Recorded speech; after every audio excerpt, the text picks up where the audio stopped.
O labirinto de Trojabor. De repente, ele veio em minha direção no túnel sujo que leva ao metrô, subindo as escadas do shopping, vestido com calças Adidas e um edredom fofo. Sua respiração fumegava no frio. Uma mulher tropeçou ao lado dele, com um salto alto quebrado. Eles pareciam estar com pressa, para fugir de alguém ou de alguma coisa. Rostos destruídos, mas não por causa da idade ou da fome, pareciam jovens e saudáveis. Ele deveria ser pelo menos 20 anos mais velho agora. Disse a mim mesma que não poderia ser ele, e desviei o olhar, sem saber se o homem tinha me visto ou não. Seu rosto, pelo que me lembro, falava de seus vícios passadosos, sem vestígios de violência grave, mas ao mesmo tempo deformado como depois de uma briga. As proporções pareciam erradas. Simétrico, mas inchado. Vi a tatuagem em seu pescoço, do lado esquerdo voltado para mim, o contorno de uma cabeça de animal. A tatuagem de K.S. era vermelha. A tatuagem deste homem brilhava em roxo. Poderia ter sido um hematoma. Uma névoa leitosa os rodeava, exceto pelos tênis brancos do homem que brilhavam fortemente contra o concreto cinza. Parecia que eles estavam vivendo na linha tênue, entre festas e falta de moradia. Eu tinha certeza de que ele estava morto. Quando eles passaram, um cheiro azedo de adrenalina pairou no ar. Fiquei ali, pensando, muito depois de ter perdido o trem, olhando para minhas mãos borradas, enquanto todo um mundo interior de tristeza e trauma começava a se abrir. Queria pensar que havia enterrado o que aconteceu naquele verão em algum lugar bem fundo, lá no fundo, onde havia sido esmagado pelo peso de lembranças novas e melhores. Mas o homem com a tatuagem desenterrou tudo de novo. Olhei para minhas próprias mãos e senti que estava entrando em dissociação. Naquele momento, prometi a mim mesmo escrever sobre isso. Conheci K.R. no final do verão. Meu primeiro verão sem papai. Eu morava sozinho em nosso apartamento na linha vermelha em direção a Northbourne. Quando penso naquele verão, vejo o relógio quebrado da sala diante de mim. Parou de funcionar muito antes, quando meu pai ainda estava vivo, mas me lembrou que algo havia parado em mim também. O verão estava acontecendo em algum lugar lá fora. Entrou pelas frestas das minhas persianas fechadas. Parecia que o tempo passava sem nunca me tocar. Eu saía algumas vezes, claro. Ao shopping com alguns amigos, ao parque ou ao pátio vazio da escolar. Subimos a escada de incêndio e gravamos palavrões na parede de tijolos. Um dia, no início de agosto, dirigimos para o sul. Eu, Eli e Sindra. Lembro-me de como baixamos as janelas e estava muito quente. Eli colocou uma playlist chamada Happy Hardcore. Músicas com frequências tão altas quanto o céu de verão. Inclinei-me para fora da janela. Pinheiros, casas vermelhas e campos de trigo misturados pela velocidade. Quando vi a paisagem dançando passando por mim, lembrei-me das cruzes do papai. Ele me levou para passear na floresta. Apontou covas, colinas e valas e disse que eram sepulturas, lareiras e armadilhas. Formas mortas, esperando o momento certo para acordar. Papai era zelador, mas sonhava em ser arqueólogo. Ele se apoiava em livros científicos e os lia para mim como se fossem histórias de ninar, instruções sobre como pêndulos e quadrados podem ser usados como instrumentos para encontrar monumentos antigos. Ele acreditava na radiação da Terra, a teoria de que as linhas formam um padrão xadrez ao redor da Terra.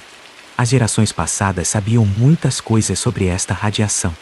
Antigos anfiteatros e marcos estão estrategicamente colocados em torno de campos de força etéreos. Onde as linhas se cruzam em X, surge uma energia rodopiante, cujo propósito original foi perdido há muito tempo. Às vezes, quando estávamos na floresta e chegávamos a uma determinada clareira ou bosque, ele me levantava e me colocava no meio de uma daquelas cruzes. Fiquei completamente imóvel, mal respirando enquanto ele media com um pêndulo para ver se a radiação da Terra tornava minha aura maior ou menor. Papai estava tão orgulhoso da minha aura. Paramos em uma pizzaria. Eli e Sindra tiveram que abastecer, então fui sozinho. Quando entrei na fila do banheiro, foi quando vi a cabeça do cavalo. Ele olhou para mim da parede, com olhos esbugalhados feitos de vidrom. Eu me perguntei por que eles usaram isso como decoração. Parecia bizarro e sinistro, insuportável em todos os sentidos. Quando o banheiro ficou disponível, corri rapidamente para dentro e tranquei a porta. Encostei-me nele e tentei me concentrar na respiração, como o papai me ensinou. Onde deveria estar o espelho, alguém escreveu "Horror vacui" com um marcador preto. Medo do vazio. Lavei meus pulsos com água fria. A água levou consigo a sensação desconfortável em um redemoinho pelo ralon. Quando me senti melhor, fui até Eli e Sindra, que já estavam no carro. Seguimos em frente. A noite chegou. Uma daquelas noites azuis de fim de verão, quando a luz fica mais intensa e o ar esfria. A estrada se estreitou. Fiquei enjoado. Parecia que íamos para dentro, numa curva. Estacionamos na estrada e olhei para as estrelas. Apontei o ursinho, mas eles não se importaram. Eles estavam tentando localizar a música na floresta. Eu realmente não sentia que eles me queriam lá, então mantive distância. Depois de um tempo, o solo se transformou em areia e o cheiro de pinheiros se misturou ao sal marinho. Vi luzes brilhando onde as árvores se abriam para o oceano. Algumas pessoas estavam dançando, outras apenas se espremendo. Eli e Sindra estavam mais adiante na praia, perto de uma fogueira. Eles tentaram ser legais, mas pareciam muito tensos. Lembro-me de como parecia óbvio, de como eles tremeluziam como as chamas. Eu me virei e entrei na floresta novamente. Encontrei uma colina que parecia boa para sentar, e foi onde o conheci, Caré. Lembro-me que a colina estava coberta por um musgo estranhamente brilhante. Quando me virei, ele olhou para mim com pupilas pequenas através da névoa. A tatuagem em seu pescoço, algum tipo de cabeça de animal, tão vermelha, que a princípio pensei que fosse um ferimento. Parecia um desenho infantil, ou de uma época em que eles empalhavam animais sem saber como eram, então inventavam alguma coisa. Afastei a lembrança da cabeça de cavalo no restaurante e, em vez disso, pensei naquele bordado, aquele no escritório do meu pai. Eu tinha medo disso quando criança. Nunca quis entrar naquele quarto sozinho. Eu me perguntei o que havia acontecido com ele. Eu ainda o tinha. A vovó fez isso para ele, não foi isso que ele disse? Olhei para a tatuagem novamente e estremeci. Ela tinha os mesmos olhos esbugalhados. Ka-Rei sorriu para mim e olhei para a colina salpicada de musgon. Crescia em espirais. Eu nunca tinha notado isso antes. Aquelas curvas de musgo, curva após curva, como um padrão estampado rodopiante. Kari colocou algo em minha mão. Era uma pílula verde e um lado estava pressionado com um símbolo, quase parecendo um intestino humano. Isso é um Trojaborg, eu disse surpreso. O símbolo é um labirinto. Na verdade, eles existem perto da costa, perto das montanhas e do oceano, como aqui. Eu olhei para ele. Eu costumava me preocupar com minha voz estridente. Parecia que eu estava sempre tentando chamar a atenção, mas agora soava áspero, como se alguém estivesse falando através de mim. Algumas pessoas pensam que é uma coisa cristã, disse eu, porque pensam que primeiro colocaram as pedras no meio, como uma cruz, e depois construíram os caminhões. Mas não é uma cruz, é apenas uma intersecção com duas linhas. O culto em torno dos labirintos é muito mais antigo que o cristianismo. Já tivemos labirintos na Escandinávia antes, muito antes, quando o oceano era como uma estrada aqui em cima. Kari acendeu 2 cigarros e me deu um só. Fumei com ele e comecei a ficar eufórico. Foi tão bom falar sem restrições, juntar coisas que devo ter ouvido uma vez, como o papai sempre fazia. Existem labirintos nos pisos de mármore e nas portas de madeira das casas antigas. O símbolo se tornou algo cristão, mas já era usado em rituais antigos muito antes disso. Às vezes chamam isso de dança virgem, e isso me parece um ritual. Eles sacrificaram coisas também. Pense nisso como uma dança. Eu fiz um pequeno redemoinho. Algumas pessoas pensam que a palavra Trojaborg vem da palavra trosh, que significa torcer. Rotação. Kari largou o cigarro e pisou nele, inclinou-se e olhou para algo metálico. Ele tinha um bigode fino que não combinava com seu corpo de meninão. Eu não sabia se ele estava ouvindo, mas continuei falando. Labirintos existem em todas as culturas, ou pelo menos histórias sobre eles, continuei. Eles são um símbolo do útero e da morte ao mesmo tempo. Uma espiral em direção ao etéreo. Não senti nenhuma vergonha. Só queria continuar conversando. Alguns Trojaborgs são construídos em locais com nomes de ursos. Talvez seja apenas uma coincidência, mas os ursos simbolizam a ressurreição porque dormem durante todo o inverno, mas acordam novamente na primavera. Os Saamis às vezes enterram ursos mortos. Os agricultores afastaram os coletores e caçadores, mas eles nunca pararam de sacrificar. Eles voltaram. Eles sempre fazem isso. Fechei os olhos e me encostei na pedra. A floresta estava cheia de sons, música e voz estridente de alguém. Quando abri os olhos, vi uma luz vermelha de bengala perto da água. Eu olhei para ele por um tempo, antes de continuar. As pessoas são supersticiosas até hoje. Quando os pescadores iam para o mar e não queriam azar, passavam pelo Trojaborg antes de partir. Quando chegaram ao meio, saíram correndo, sem seguir os caminhos. Eles pensaram que o azar ficaria preso ali, absorvido pela força. Kari acariciou meu braço com as pontas dos dedos. Respirei, senti um calor formigante no peito e não disse mais nada por um tempo. O que você disse sobre cemitérios de cavalos?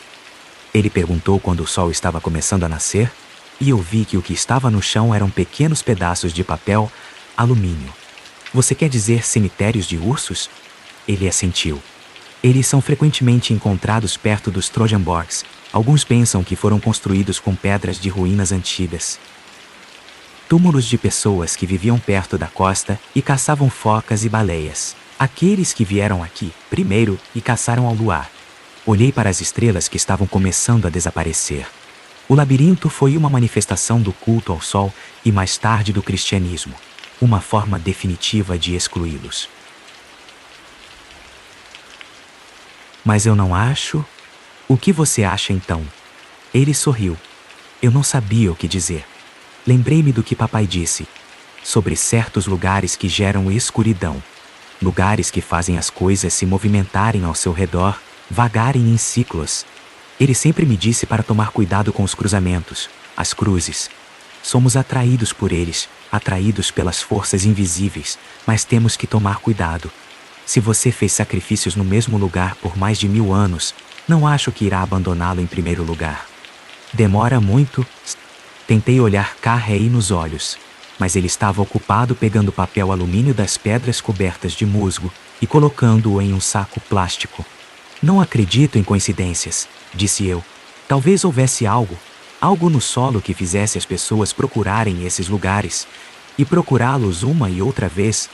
Levantamo-nos e descemos a colina, lado a lado, em meio à névoa de pessoas dançando e gritando. O som de uma risada exagerada e entrecortada, me acordou.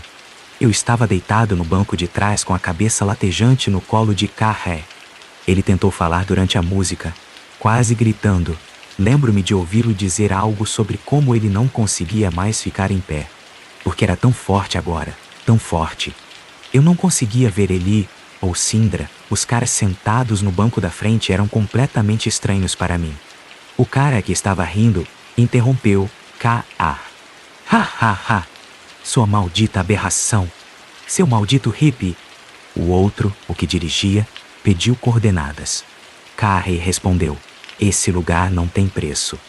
Você só precisa ter algo que ela queira. Você tem que entregar. Entregar o quê? Qual é o custo? O outro perguntou cético. Karrei suspirou. Você sabe o que é? Ao caminho da esquerda. Um silêncio, antes que aquela risada repulsiva e quebrada explodisse novamente. Ha ha ha! Seu maldito esquisito! Seu maldito psicopata! De qualquer forma, não achei que você saberia, disse Karrei. O carro parou em uma barreira na estrada e saímos, semicerrando os olhos sob o sol forte. Eu nunca os tinha conhecido antes, e ambos pareciam muito mais velhos que eu, alguns anos mais velhos que Karrei. Subimos a barreira e começamos a caminhar por uma trilha. Parecia não nos levar a lugar nenhum, até que a floresta se abriu e revelou uma casinha vermelha. Karrei deu a volta na casa até a porta da frente e tirou uma chave. O cara do riso quebrado disse, Mas tipo, eu não acredito nesse tipo de coisa. A porra da merda do Hocus Pocus. Saí para a varanda e me vi parado ali, olhando para um velho alvo de dardos. Isso me lembrou de algo. Estava salpicado de marcas de setas, mas também de alguns pontos mais escuros, tão desgastados que não dava para distinguir as linhas entre as diferentes pontuações. Meus pensamentos foram interrompidos por sons vindos do outro lado da casa. Parecia algo caindo e quebrando, como o som ensurdecedor de canos de ferro rolando por escadas de concreto, e Carré gritou: "Pelo amor de Deus!" Olhei para as rachaduras no deck de madeira e caí em um estado melancólico. Pensamentos das noites de verão aqui com pessoas que já morreram há muitos anos, ou talvez estejam sentadas sozinhas em uma casa de repouso em algum lugar, sem nada além de lembranças. Fantasias misturadas com minhas próprias memórias de verão e histórias que meu pai costumava me contar. Verões com a mãe, coisas que poderiam ter sido apenas sonhos, ou a memória de outra pessoa, não sei de quem.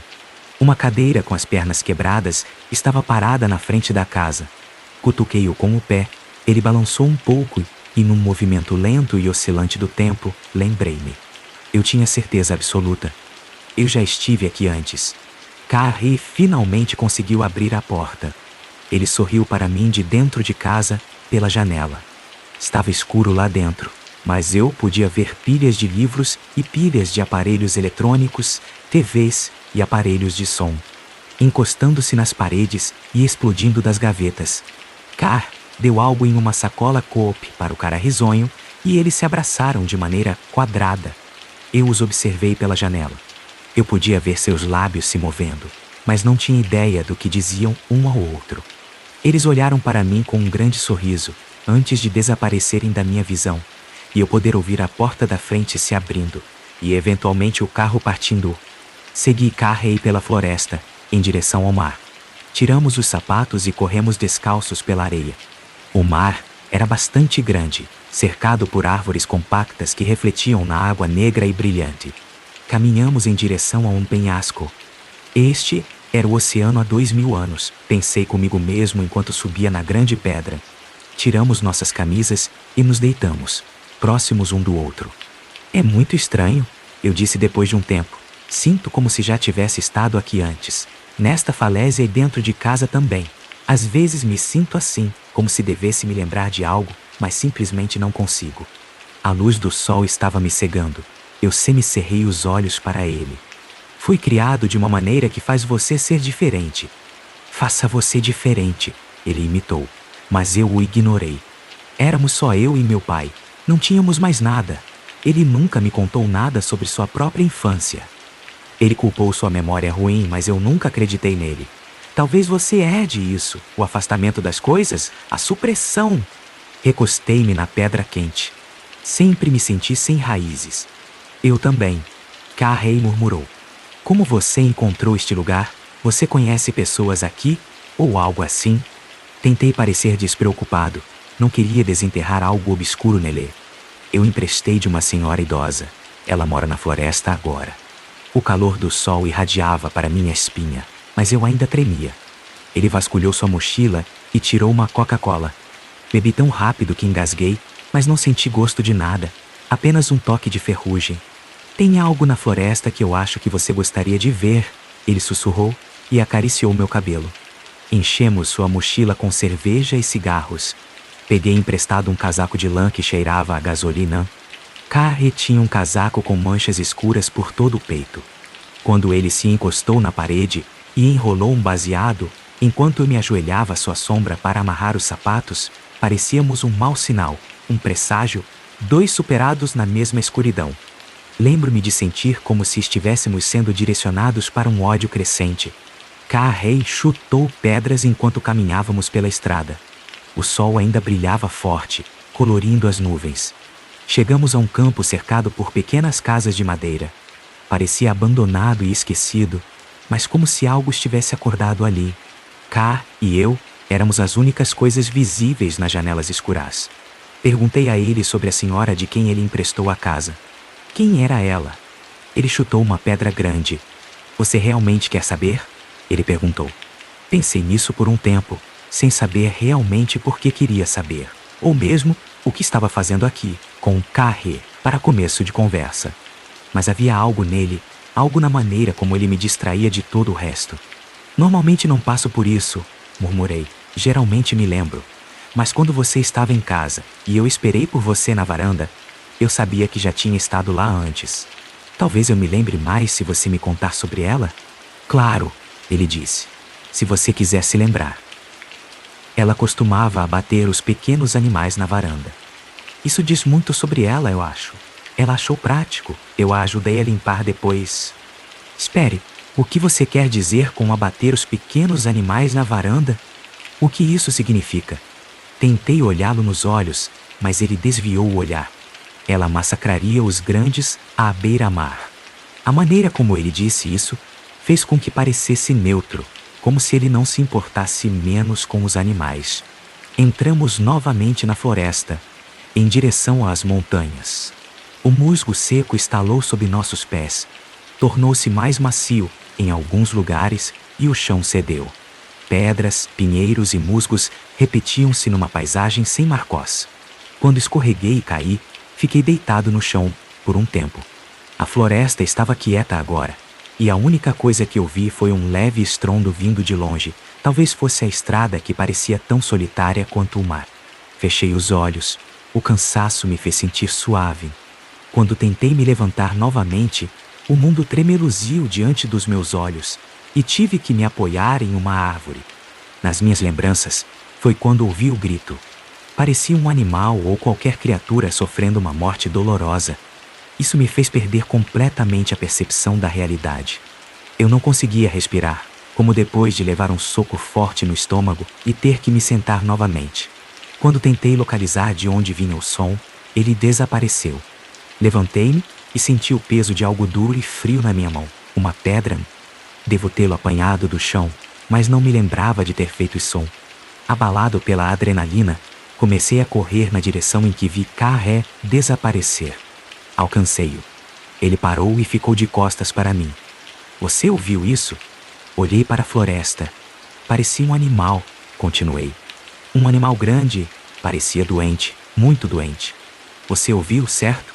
Passei a mão pelo cabelo e esmaguei um inseto que espalhei na jaqueta, enojado com a textura. Ele não respondeu. Ele olhou para algo, algo que eu não conseguia ver. A percepção de que eu estava no meio do nada, com um estranho maluco, de repente me atingiu. Nós temos que voltar. Está ficando escuro, ponto. E tentei levantar a voz, mas parecia uma garotinha patética. Ele não respondeu.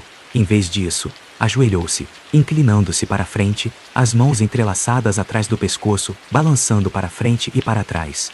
Suas orelhas pareciam tão pequenas. Parecia que ele estava chorando, algo brilhando em suas bochechas. Coloquei levemente minha mão em seu ombro e acariciei seu bração. Ele agarrou meu pulso, tão rápido quanto um raio.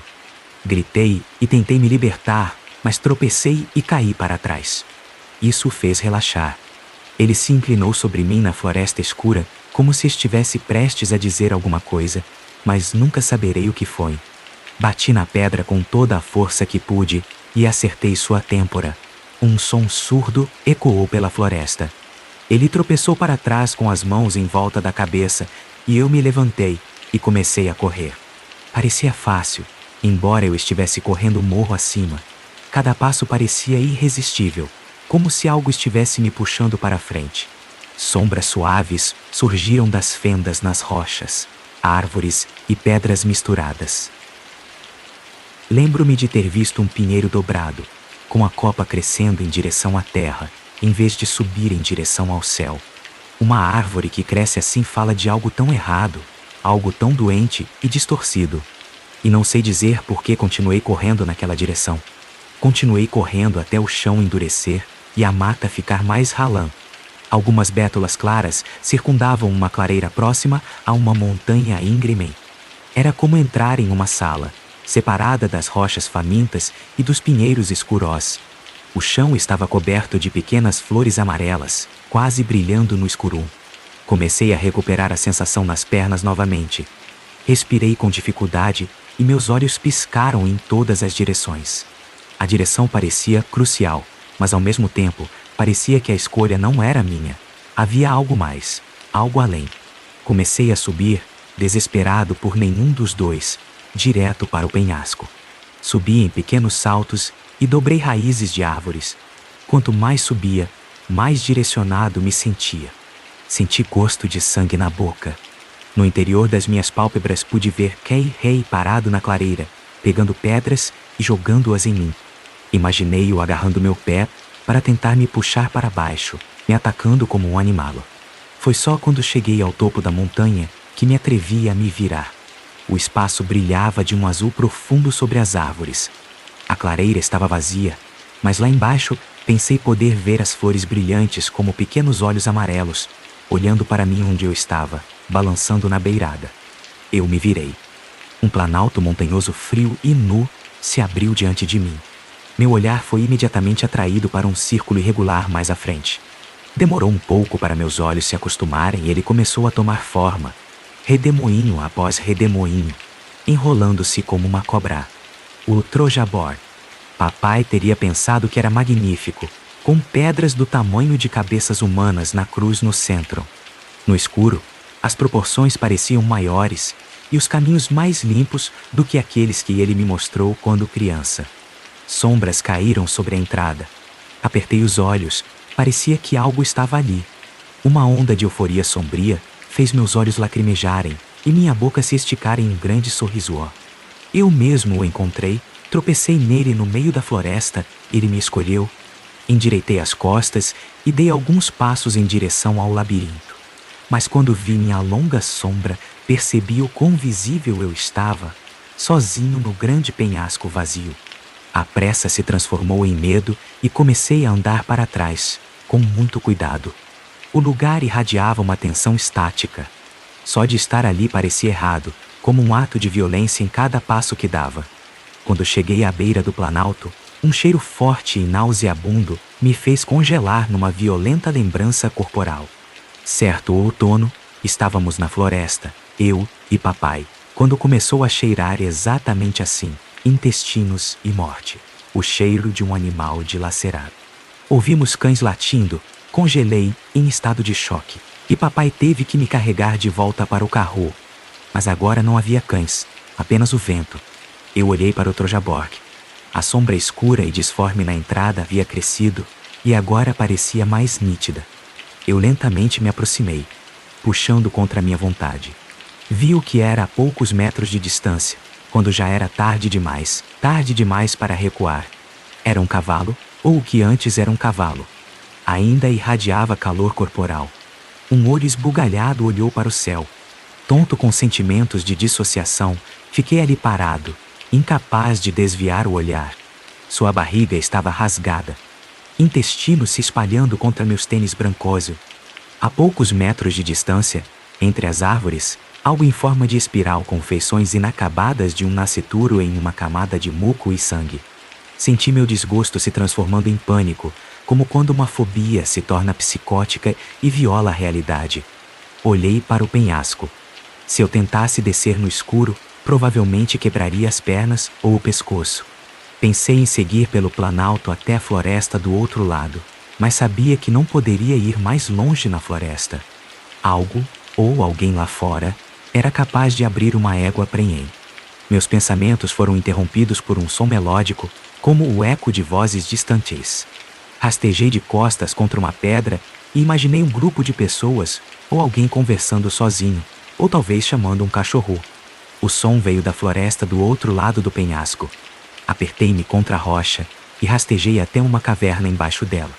Todo o meu foco estava voltado para as árvores. Escutei o silêncio e tentei distinguir o som novamente. Meu medo queria confirmá-lo, decodificá-lo como algo com uma explicação natural.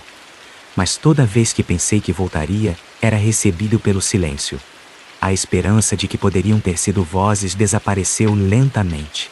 Fiquei ali deitado, congelado por não sei quanto tempo, apenas ouvindo o silêncio. Comecei a relaxar e meus pensamentos começaram a vagar. Pensei em Eli e Sindra, e na vida que acontecia paralelamente a Isson. Eu os vi na minha frente, entediados, esperando o ônibus noturno, ou apenas que algo acontecesse. Eles provavelmente tinham se esquecido de mim, ou nesse caso, não sentiriam minha falta. Minhas pernas estavam dormentes e formigando. De repente, não consegui me concentrar em mais nada e decidi tentar descer o penhasco. Afinal, cuidadosamente comecei a rastejar para fora da caverna. Quando estava quase saindo, ouvi o som novamente, desta vez mais distinto. Eu não podia mais descartar isso como imaginação. Em vez disso, disse a mim mesmo que devia ser um animal, algum tipo de pássaro, um tetraz ou uma perdiz. À medida que se aproximava, os pensamentos de um animal tornavam-se cada vez mais difíceis de visualizar. Ouvi sílabas guturais e agudas, silvos longos, sons expressando vontades e desejos. Olhei para a linha ininterrupta de árvores, como se pura força de vontade pudesse detê-las. Seguiu-se um silêncio doloroso, enquanto eu tentava respirar o mais silenciosamente possível. Minha respiração cessou completamente quando uma sombra se moveu atrás das árvores e começou a rastejar pelo penhasco. Ele se aproximou lentamente. Uma figura retorcida e magra. Algo desigual e poderoso em seus movimentos me disse que ele poderia se mover muito mais rápido se ficasse em pé. A princípio pensei que ele estava vindo em minha direção, mas parou no cavalo sem vida. Paralisado, observei-o levantar a cabeça, respirando pesadamente, como se estivesse farejando alguma coisa. Ele virou a cabeça em minha direção sem mover o corpo, uma leve rosa crescente em meus ouvidos. A lua brilhava através de uma fresta nas nuvens, e seus olhos refletiam a luz, olhos de predador, estreitas fendas de luxúria. Pressionei minhas costas contra a pedra até tremer. A percepção de que era ela parecia puramente física e não tinha nome. Os longos cabelos cobriam seu rosto em listras. Mero desgosto me encheu quando ela se ajoelhou sobre o corpo do cavalo e se pressionou contra o estômago aberto. Ela ergueu seu sorriso sangrento em direção à lua e, num ritmo cortante, começou a pronunciar o que agora parecia um hino, palavras com sílabas monótonas e cortantes. Suas palavras ficaram mais fortes, parecia que ela estava cantando, como se estivesse chamando por alguém. A música me lembrava um vendaval, vinha de dentro e carregava tristeza, mas não era pura. Tentei me convencer de que ela não podia me ver. Empurrei o mais longe possível na caverna e imaginei que me tornaria parte da pedra. Mas não consegui ignorar o som de passos se aproximando, galhos quebrando. Mais vozes ecoando entre as árvores lá fora, respondendo a ela. Eles vieram do outro lado, vagando colina acima, em direção ao Trojaborg, avançando pelo planalto de pedra num andar de aranha. Sons e movimentos num êxtase contido. Pareciam reflexos dela, de suas amigas, de suas irmãs. Eles estavam conectados por algo mais do que a música, um movimento coordenado. Arregalei os olhos e olhei para a escuridão. A pele nua brilhava como cera ao luar quando esticavam os braços e puxavam uma corda. Na ponta da corda, uma forma. Ouvi o gemido de uma corda vocal quebrada, os restos de um grito, o grito de Carré. Num ritmo crescente, eles o puxaram para o labirinto. E com a lógica de um pesadelo, de repente entendi o que estava para acontecer, como se já tivesse vivido isso antes. Eles o forçaram a entrar no corpo do cavalo. Sua voz se afogou dentro do animal. Ela amarrou algo brilhante e afiado, um fio de ferro. Passei-o pela pele e comecei a costurá-lo. Ela o prendeu dentro da barriga do cavalo. O som da música deles ficou cada vez mais alto à medida que a voz de Carré começou a desaparecer. Deitei de bruços com o rosto no chão e tentei encontrar as palavras, quando tudo que conseguia ouvir eram suas vozes entrelaçadas com algo mais forte, mais sombrio, ainda mais maligno do que eles. Tentei dizer a mim mesmo que não era Car. Não poderia ser ele enterrado dentro do cavalo. Tentei pensar que isso não estava acontecendo de verdade, mas meu corpo estava doendo, e o gosto de vômito na minha boca era real. Meus olhos se fecharam lentamente, e eu caí em um sono onde tudo era tarde demais e acontecia muito longe de mim. De certa forma, eu já sabia disso quando andamos pela floresta. Isso me atraiu, o poder além de nós. Ela não era uma estranha. O hino, nós cantamos. Comecei lentamente a murmurar a música deles. Não conseguia mais mantê-la à distância. Eu estava meio fora do meu corpo quando a pedra começou a tremer. Uma onda poderosa, como se fosse um trovão, veio de dentro da montanha, afogando suas vozes em um rugido. Sufocou todos os outros sons vindos da floresta. A música deles desacelerou e se transformou em gritos enquanto eles fugiam entre as árvores, deixando apenas um eco para trás. Eu estava escondido em uma caverna, e ali no Trojaborg, dentro do corpo do cavalo, estava Carré. Tudo ficou quieto. Achei que tinha perdido a audição, que a onda sonora havia perfurado meus tímpanos. Apoiei-me nos cotovelos e comecei a rastejar para fora da caverna. A segunda onda foi mais longa e mais forte que a primeira. Veio das profundezas da montanha. As vibrações correram como trovões em meus ouvidos, como pedra sendo esmagada contra pedra. Consegui sair no último momento. Se tivesse hesitado, teria me esmagado. Minha última lembrança do Trojaborg é algo que tentei reavaliar na minha cabeça. Tentei transformar em outra coisa, mas as mesmas imagens sempre voltam para mim. Eu rastejei até a beira do penhasco e estava prestes a soltá-lo quando me virei. Olhei para o labirinto, vi o cavalo tão claramente que ele se ergueu nas patas dianteiras e abriu os olhos. Soltei a borda e simplesmente escorreguei, minhas mãos agarrando raízes de árvores e pedrazai. O musgo estava molhado e escorregadio, mas também macio, e me pegou quando caí. Quando corri pela floresta na escuridão, senti como se estivesse brilhando e pulsando com o medo deixando meu corpo. Finalmente cheguei à estrada quando o sol estava começando a nascer e segui a estrada em direção ao sul, atravessando a erva doce encharcada que crescia nas valas, o cheiro insípido me atordoando. A visão de uma raposa morta me forçou a pegar a estrada.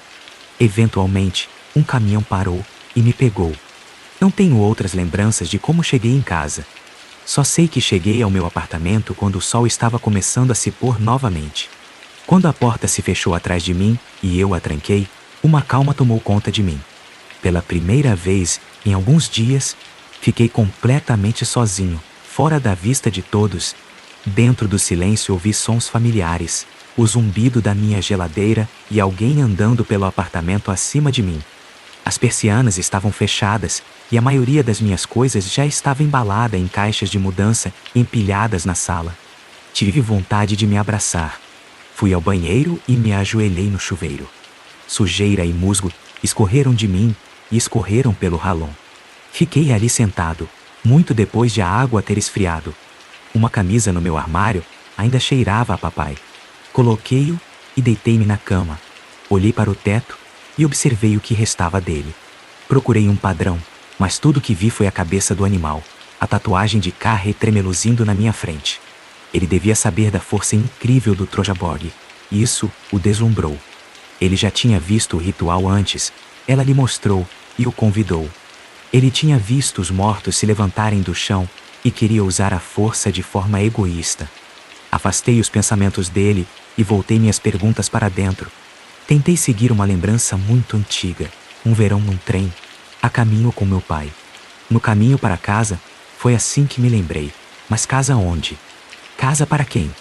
A memória se dividiu e não levou a lugar nenhum. Eu não tinha dúvidas de que era a vítima pretendida de Carré. Quando estávamos no carro voltando da festa e eu menti com a cabeça no colo dele, ele disse algo sobre magia para canhotos. Presumi que fosse apenas um hobby superficial. Talvez ele soubesse menos do que eu. No fundo de mim, sempre soube que a vida exige sacrifício. Os sacrifícios transformam seus desejos em ações e penetram profundamente nas teias de relações, tão profundo que o caos tem que se separar. Mas um sacrifício é apenas um talvez. Você abandona todos os direitos de sentir remorso. Kari não entendia o princípio básico de um sacrifício, que um sacrifício não é mais seu quando envolve uma força forte. Meus pensamentos moviam-se em espirais e me levaram a um sono superficial. Acordei com frio e suado, procurando na memória alguém para quem contar tudo isso. A poltrona do papai ainda estava na frente de sua mesa. Subi nele e explorei o que papai havia deixado para trás. Na gaveta de cima encontrei sua lista telefônica. Comecei a virar as páginas, página para cima e para baixo, preenchidas com a caligrafia do meu pai. Meu olhar permaneceu em nomes riscados e circulados. Algumas páginas grudadas como se alguém tivesse derramado algo sobre elas, e eu tive que forçá-las com cuidado. Uma fotografia caiu no meu colo. Eu o peguei com uma sensação crescente de ansiedade. Nas mães, verão 79, dizia nas costas. Relutantemente, virei a foto. A casa parecia recém-pintada e as cadeiras tinham almofadas com motivos florais. E ali na cadeira embaixo do alvo de dardos, eu sentei com as pernas balançando, ao lado da vovó. Não me lembro de tê-la conhecido. Para mim, ela não passava de uma história que meu pai costumava me contar. Ela estava sentada de uma maneira tão anormal. Seus longos cabelos cobrindo seu rosto, não consegui distinguir se havia por trás ou de frente, como se a foto tivesse sido duplamente exposta. Acho que ela sorriu para a câmera. Levantei-me da poltrona e corri para a varanda. Sentindo-me protegido pela escuridão, fiquei ali parado por um tempo, tentando acalmar a respiração, olhando para as sombras do meu quintal. Quem tirou essa foto foi o papai. Será que estávamos lá juntos com ela, na casa dela? Uma luz acendeu na casa em frente à minha. Encostei-me na parede para não ser visto. Na sala, havia uma caixa de mudança cheia de livros do papai, cuidadosamente embalados até a borda. Fui dominado por uma sensação de abandono e comecei a arrancar os livros. Um por um, li os títulos antes de jogá-los numa pilha no chão. Minha explosão não durou muito, logo caí em uma posição fetal impotente. Continuei folheando os últimos do fundo da caixa, mas demorou muito. Comecei a folhear os livros e me desviei.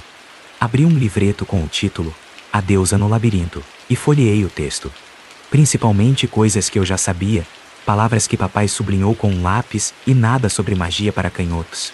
A caixa estava vazia e tive dificuldade em manter os olhos abertos. Eu estava prestes a me levantar quando notei um envelope velho preso na lateral da caixa. Peguei-o e aproximei-o da luz da janela. No verso estava nosso endereço, o endereço antigo. Virei o envelope. Para minha pequena Jack, Natal 81, estava escrito em tinta vermelha. Não reconheci a caligrafia, não era do meu pai, embora o envelope e o seu conteúdo fossem dedicados a mim. Eu examinei-o cuidadosamente. O envelope estava rasgado, mas o conteúdo parecia intacto. Escolhi algo que parecia um lenço dobrado. Com um leve zumbido nos ouvidos, desdobrei o tecido até que ele ficasse totalmente estendido no chão à minha frente. Não era um bordado, lembrei errado, era uma espécie de costura representando uma cabeça de animal. Entendi por que nunca ousei entrar naquele quarto sozinho. Os olhos estavam sangrando. Acima dela, alguém havia costurado letras nítidas, como numa tapeçaria. Torça um homem inchado e dolorido. Torça-o dentro do rugido dos animais. Torça seu coração, torça seus pulmões. Torça suas palavras em sua língua. Torça um homem em seu cavalo. Torça a força animal gritando. Vou torcer o fio de ferro, até que você lágrimas de sangue chorem. Não fiquei no apartamento naquela noite. Naquele outono, mudei-me para um coletivo em Verberg. Dei as coisas do papai para a caridade. Ainda acordo desse sonho. No sonho eu fico, sem tentar fugir. A montanha estremece e treme como se um trovão estivesse vindo de dentro dela. Rastejo para fora do meu esconderijo, atrás da rocha. A escuridão não vem da floresta ou do céu noturno, vem do Trojaborg. Sai em um redemoinho, no sentido anti-horário, em direção ao corpo do cavalo na abertura. O cavalo se levanta, a escuridão o atravessa, enquanto ele joga a cabeça para trás em um grito. Ele abre os olhos, e a escuridão sai deles direto para mim. Sinto o sangue esmagar minhas veias, enquanto a terra desacelera e começa a girar na outra direção. Olá! Vejo que chegou até aqui. Já deixa seu like nesse vídeo e se ainda não for inscrito, se inscreva aqui no canal. Me conte também o que você achou do vídeo de hoje. E agora, tem 2 sugestões de vídeos. Escolha um e seja feliz, ou algo vai puxar seu pé esta noite e...